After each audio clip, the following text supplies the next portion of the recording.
வணக்கம். இப்போ நம்ம வந்து தமிழக வெற்றி கழகத்தோட 2026 தேர்தல் அறிக்கையை பற்றி பார்த்துக்கிட்டு இருக்கோம். இப்போ இதில் வந்து பார்த்திங்கன்னா அறம், அவங்களோட முதல் தூணில் அறமில் வந்து அவங்க பேசுகிறது வந்து பார்த்திங்கன்னா 2வது பாயிண்ட்டு தமிழ் அடையாளம் மற்றும் தமிழர் பெருமை. ஸோ தமிழ் மொழி கலாச்சாரம் அண்ட் பண்பாடு இதை பற்றி அவங்க பேசுகிறாங்க.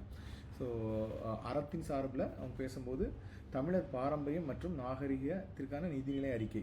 ஸோ அதாவது எப்படி பார்க்குறாங்கன்னா, ஒரு 500 கோடி ரூபா வந்து அவங்க வந்து அலோகேட் பண்ண போகிறாங்க ஃபார் உலக வரலாற்றில் தமிழ் மொழியோட பெருமை, அவர்களோட வரலாற்றை பறைசாற்றுவதற்காக தமிழர் பண்பாட்டு தலங்கள் இது எல்லாத்தையும் வந்து சீரமைக்கிறதுக்கு, அப்புறம் வந்து சிலம்பம், கும்மியாட்டம், கோலாட்டம், தஞ்சை ஓவியம் உள்ளிட்ட தமிழர் பாரம்பரிய பண்பாட்டு கலைகளுக்கு புத்துயிர் அளிக்கப்படும். ஸோ இந்த மாதிரி தமிழர் பாரம்பரியம் மற்றும் நாகரிகத்துக்கான நிதிநிலை அறிக்கையை வந்து ஒரு தனியாக ரெடி பண்ண போகிறாங்க.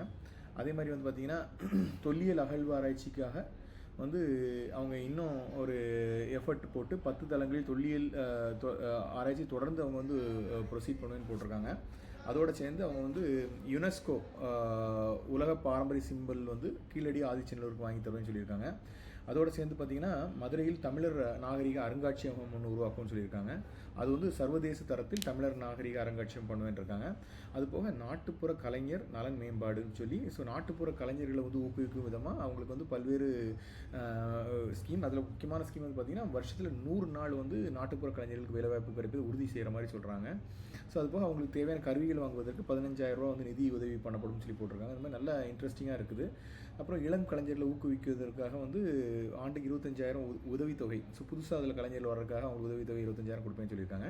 இது போக நாட்டுப்புற கலை ஆராய்ச்சி மற்றும் பயிற்சி நிலையங்கள். ஸோ வந்து கோவையில் வந்து கரகாட்டம், கும்மி, ஒயிலாட்டம், தஞ்சாவூரில் பரதநாட்டியம், தெருக்கூத்து, பறை, திருநெல்வேலியில் சிலம்பாட்டம், கம்பாட்டம், இது மாதிரி நாட்டுப்புற கலைகள் ஆராய்ச்சி அண்ட் பயிற்சி நிலையங்கள் அமைக்க மாதிரி சொல்லியிருக்காங்க.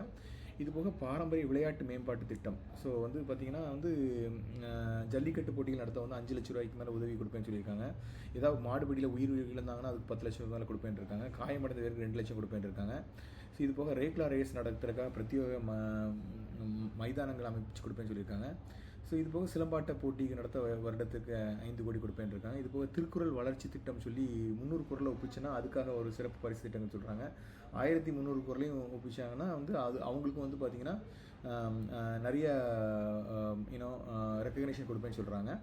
அதுக்கப்புறம் வந்து பார்த்திங்கன்னா மொழிப்போர் தியாகிகளுக்கான ஓய்வூதியம் வந்து 2.5 லட்சம் கொடுப்பேன்னு இருக்காங்க. இதுபோக தமிழுக்காக ஏஐ மாடல் வந்து ஒரு புதுசாக க்ரியேட் பண்ணுறாங்க. இது ரொம்ப பெரிய விஷயம். ஏஐ தமிழுக்காக ஃபுல்லாக இன்வெஸ்ட் பண்ணி ஏஐ மாடல் ரெடி பண்ணுவேன் இருக்காங்க. இது போக தமிழ் பண்பாட்டை வந்து ஃபுல்லாக டிஜிட்டல் முறையில் கன்வெர்ட் பண்ணுவேன் இருக்காங்க. இது போக தமிழ்நாடு டிஜிட்டல் அருங்காட்சியகம் பண்ணுறேன் இருக்காங்க.